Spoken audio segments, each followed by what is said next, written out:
नमस्कार, आप सभी का स्वागत है। दोस्तों, हमारा टारगेट है यूपीएसआई एग्ज़ाम और यूपीएसआई एग्ज़ाम में 40 क्वेश्चंस हिंदी के आते हैं जो आपको सिलेक्शन तक लेके जाते हैं। ठीक है, इसके साथ साथ हमने करंट अफेयर्स, जनरल साइंस और जीके के भी क्वेश्चंस कराए हैं। अगर आपने नहीं देखा है तो प्लेलिस्ट को विजिट कर लें, चैनल को सब्सक्राइब कर लें। ठीक है दोस्तों, आज हम बात करने वाले हैं समास के बारे में। समास क्या होते हैं, कितने प्रकार के होते हैं और इसके बाद हम आपको इसके एग्जाम्पल भी कराएंगे। ठीक है, क्वेश्चंस भी कराएंगे। तो ये होता है दो या दो से अधिक शब्दों को मिलाकर एक नया शब्द बनता है। ठीक है, एक सार्थक शब्द बनता है, ये होता है समास। ठीक है, पहला है अव्ययीभाव समास। इसमें क्या होता है कि पहला पद जो होता है वो पूर्व पद जो होता है वो प्रधान होता है और वह एक अव्यय जो लिंग वचन कारक के अनुसार नहीं बदलता है और पूरा समस्त पद भी क्रिया विशेषण अव्यय की तरह कार्य करता है। ठीक है, तो थोड़ा इसके हम एग्जाम्पल से समझते हैं। जैसे यथाशक्ति मतलब शक्ति के अनुसार। प्रतिदिन मतलब क्या होता है, प्रत्येक दिन, यानी इसका जो पहला प्रति है और पहले वाले में यथा है और तीसरा क्या आजीवन। ठीक है, तो आजीवन मतलब क्या होता है, जीवन भर, हाथों हाथ, यानी हाथ ही हाथ में। ठीक है, तो इसमें क्या है, इस समास में यानी अव्ययीभाव समास में पहला पद, ये जो पूर्व पद है वो प्रधान होता है। ठीक है, तत्पुरुष समास क्या होता है, इसमें दूसरा पद यानी उत्तर पद प्रधान होता है। ठीक है, समास करते समय कारक चिन्हों का लोप हो जाता है और समास कारक के भेदों यानी कर्ता और संबोधन कारक को छोड़ करके आधार पर 6 प्रकार का होता है। ठीक, तो उदाहरण पे आते हैं। तो यहाँ पे जैसे दिया है रसोई घर, रसोई के लिए घर, ये हो गया। ठीक है, तो ये संप्रदान तत्पुरुष।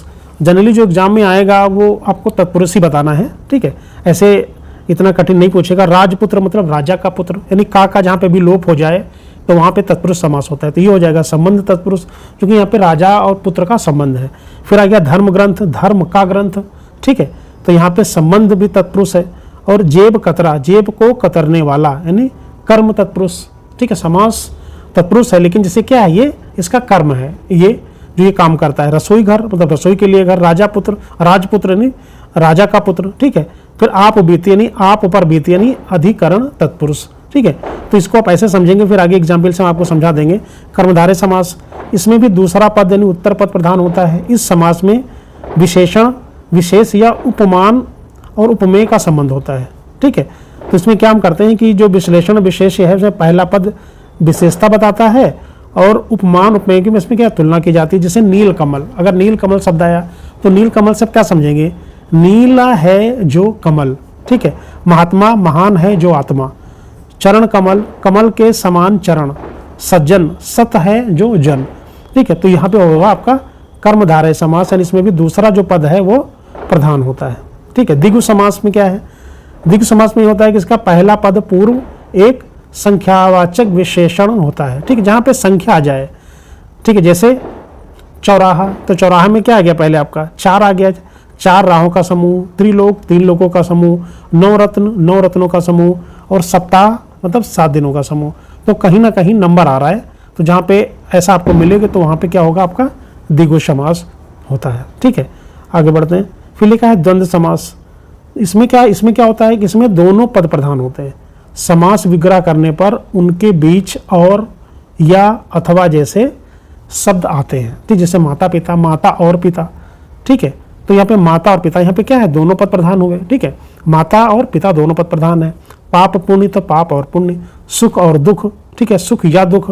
दाल रोटी तो दाल और रोटी। ठीक है, तो इस तरह से अगर आपको कहीं पे भी वर्ड मिलते हैं तो वहाँ पे द्वंद्व समास होगा। फिर आ गया है बहुब्रीहि समास। इसमें कोई भी पद प्रधान नहीं होता है। ठीक है, समस्त पद किसी अन्य तीसरे अर्थ को व्यक्त करता है। ठीक है, इसमें कोई भी जो पद है वो प्रधान नहीं होता है। इसका जो अर्थ निकल के कोई तीसरा अर्थ निकल के आता है। सनन का मतलब होता है 10 है आनंद जिसके, अर्थात रावण। ठीक है, जिसके 10 सिर है वो कौन होता है, रावण। तो यहाँ पे तीसरा शब्द निकल के आ रहा है नीलकंठ। नीलकंठ आपको पता है कि हम भगवान शिव को नीलकंठ बोलते हैं, तो नीला है कंठ जिसका, ठीक है, अर्थात शिव। लंबोदर, लंबा है उदर जिसका, अर्थात गणेश। वीणा पड़ी, वीणा है पड़ी हाथ में जिसके, अर्थात सरस्वती। ठीक है, तो यहाँ पे क्या आ गया, आपका बहुब्रीहि समास आ गया। ठीक है, तो कुछ हम उदाहरण इसके देख लेते हैं। जैसे यथा समय, यथा समय मतलब क्या होता है, समय के अनुसार, यानी अव्ययीभाव समास। प्रतिवर्ष यानी हर वर्ष, अव्ययीभाव समास। वनवास, वन में वास। ठीक है, तत्पुरुष समास। धनहीन, धन से हीन मतलब तत्पुरुष समास। रसोई घर, रसोई के लिए घर, तत्पुरुष समास। महावीर, महान है जो वीर, अर्थात कर्मधारय समास। श्वेतांबर, ठीक है, श्वेत है अंबर वस्त्र जिसका, वह कर्मधारय समास। दुगुना, दो गुना, तो दो गुना मतलब द्विगु समास, हमने बोला था कि नंबर आ जाता है। पंच तत्व, 5 तत्वों का समूह हो जाएगा द्विगु समास। माता पिता, तो माता और पिता द्वंद्व समास। हानि लाभ, हान या लाभ द्वंद्व समास। दशानंद, दस है आनंद जिसके अर्थात रावण, बहुब्रीहि समास। ठीक है, यानी तीसरा अर्थ जो निकाल के दे। लंबोदर, लंबा है उदर जिसका अर्थात गणेश यानी बहुब्रीहि समास। ठीक है, आजन्म, जन्म से लेकर विभाव समास। यश प्राप्त, यश को प्राप्त करने वाला तत्पुरुष समास। ठीक है, नील कमल, नीला है जो कमल यानी कर्मधारय समास। ठीक है, चवन्नी, 4 आनों का समूह होता है उसको बोलते हैं द्विगु समास। नर नारी, नर और नारी और आ गया तो द्वंद्व समास। पीतांबर, पीला है अंबर वस्त्र जिसका अर्थात विष्णु या कृष्ण, बहुब्रीहि समास। ग्रहागत, ग्रह को आगत यानी आया हुआ उसको बोलते हैं तत्पुरुष समास। ठीक है, तो दोस्तों आशा करता हूँ कि वीडियो अच्छा लगा होगा। प्लीज़ लाइक, शेयर और सब्सक्राइब जरूर करें। Thank you very much.